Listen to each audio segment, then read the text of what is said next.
of a household with 14 slaves, mother of 2 sons who are now almost certainly dead.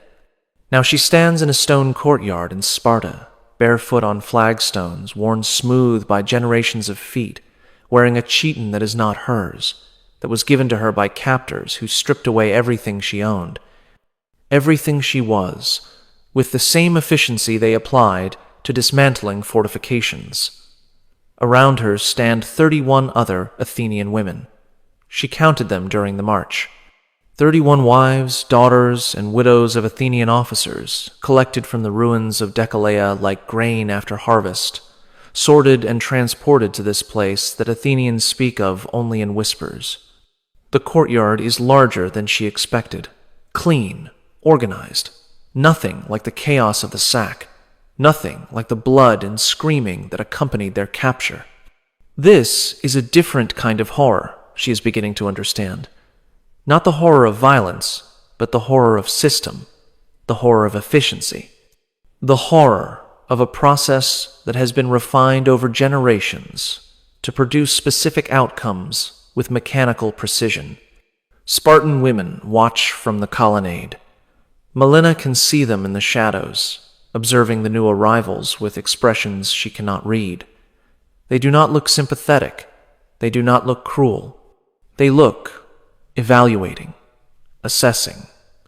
The way a horse trader examines stock before auction. A man approaches from the far end of the courtyard.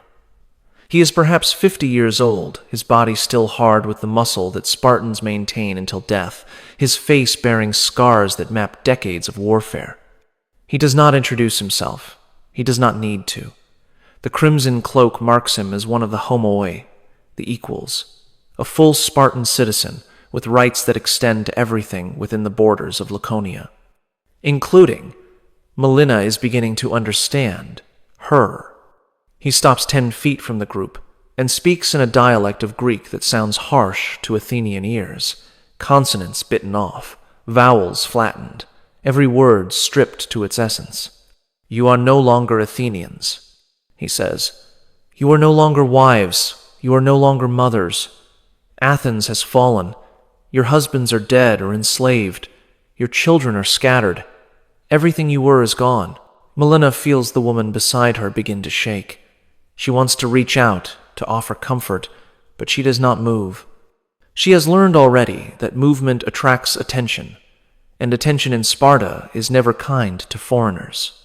"You are now property of the Lacedaemonian state," the man continues. "Not slaves. Slaves have value only for labor. You have different value. You will be distributed according to the needs of the city. Some of you will be assigned to Spartan households as secondary wives. Some will be given to the Crypteia for training purposes. Some will serve in the temples. Some will be used for breeding." The word lands like a physical blow. Breeding. Melina has heard stories about Spartan practices, whispered tales that Athenians told each other to explain how their enemies could be so different, so inhuman, so terrifyingly effective in war. She dismissed most of them as propaganda, as the natural exaggeration that enemies engage in to make sense of their defeats. She is no longer certain the stories were exaggerated. "The process will begin tomorrow," the man says. "Tonight you will be fed and housed. You will be examined by physicians. You will be assessed by the E4's representatives. Based on these assessments, assignments will be made." He turns and walks away without waiting for response, without acknowledging that he has just reduced 32 human beings to categories of use. The Spartan women emerge from the colonnade. They are not gentle. They do not speak more than necessary. They separate the Athenian women into groups of 8, lead them to different buildings around the courtyard, begin the process that the man described. Melina is taken to a room that contains a stone table, a basin of water, and an older woman who tells her to remove her clothing. The examination that follows is thorough, clinical, and utterly dehumanizing. The woman checks her teeth like a horse buyer, examines her hips with hands that probe without apology, asks questions about her menstrual cycles, her pregnancies, her age at first marriage, whether her sons were healthy. Melina answers because she understands that refusing will not stop the process, will only make it worse. She answers because she is beginning to understand that Sparta does not care about her resistance, her dignity, her humanity. Sparta cares only about function, utility, outcome.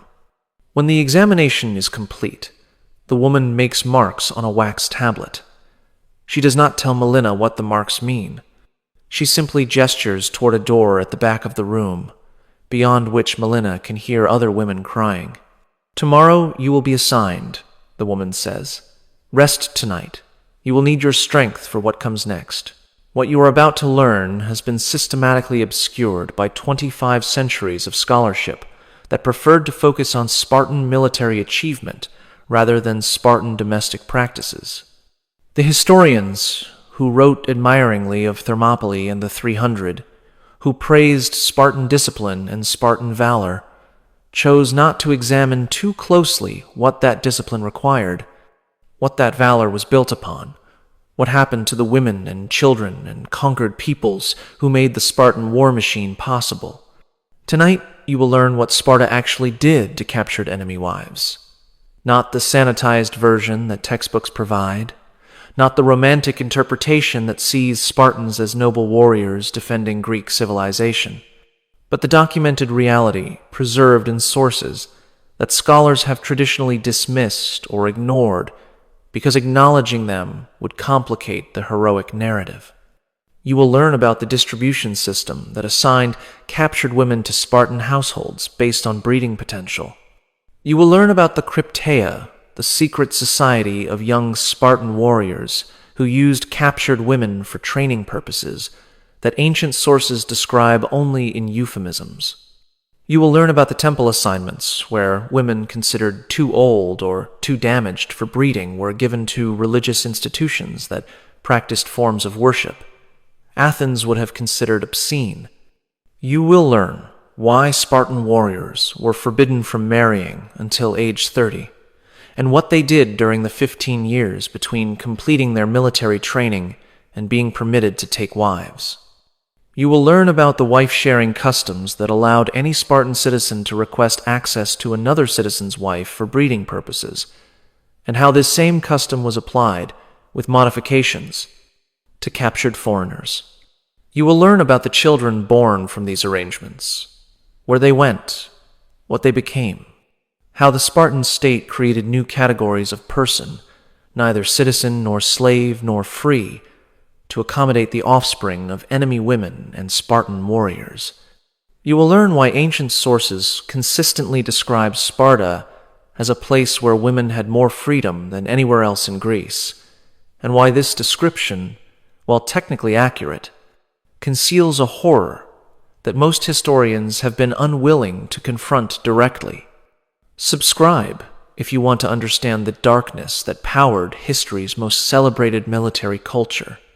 Comment below telling me where you are watching from.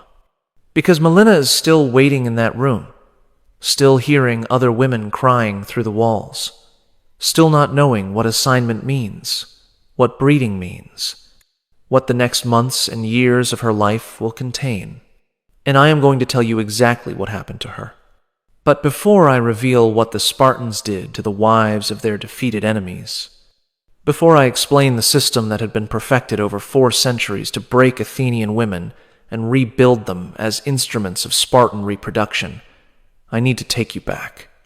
I need to show you how Sparta became what it was. I need to explain the psychology of a society that could process human beings with the same dispassion they applied to forging weapons. Because you cannot understand what happened to Melina without understanding what created the men who did it to her. Sparta was not born monstrous. It became monstrous through deliberate design, through generations of social engineering that produced warriors unlike any the ancient world had seen, warriors whose effectiveness in combat was matched only by their capacity for systematic cruelty. The transformation began around 650 BCE, nearly 2.5 centuries before Melina's capture. when Sparta faced an existential crisis. The city had conquered the fertile region of Messenia, enslaving its population to work the land that fed Spartan citizens. But the Messenians revolted, and the war that followed nearly destroyed Sparta. The city survived, barely, and its leaders drew a conclusion that would shape everything that came after. Never again would Sparta be vulnerable. Never again would Spartans concern themselves with farming, commerce, art, philosophy, or any of the other activities that made other Greek cities vibrant and creative and weak. Sparta would become a pure military society, every aspect of existence subordinated to a single purpose, producing warriors capable of maintaining control over a hostile, enslaved population that outnumbered Spartans 10-1. The system they created was called the agoge, which means upbringing or raising, a term that conceals the reality of what it actually involved. Every Spartan male child was examined at birth by a council of elders. Those judged weak or deformed were taken to a place called Apothete, a chasm on Mount Taygetus, and thrown to their deaths. Those who passed this first examination were allowed to remain with their mothers until age 7. At 7, everything changed. The boys were taken from their families and placed in communal barracks where they would live until age 30. They were organized into groups called agalai, herds, a term that indicates exactly how Spartans viewed their children. Not as individuals to be nurtured, but as livestock to be shaped into useful form. The training that followed was designed to produce specific psychological results. The boys were deliberately underfed, forcing them to steal food to survive. If caught stealing, they were beaten, not for stealing, but for being caught. The lesson was clear. Cunning and deception were virtues. Failure was the only crime. Getting caught meant you were not clever enough to be Spartan. They were given only one cloak per year, regardless of weather. They slept on rushes. They gathered themselves from the river. They were beaten regularly by older boys and by adult supervisors, not as punishment for specific offenses, but as general conditioning to endure pain without complaint. A Spartan who cried out under the lash was considered unworthy of citizenship. They fought each other constantly, not play fighting, but genuine combat that produced injuries and occasionally death.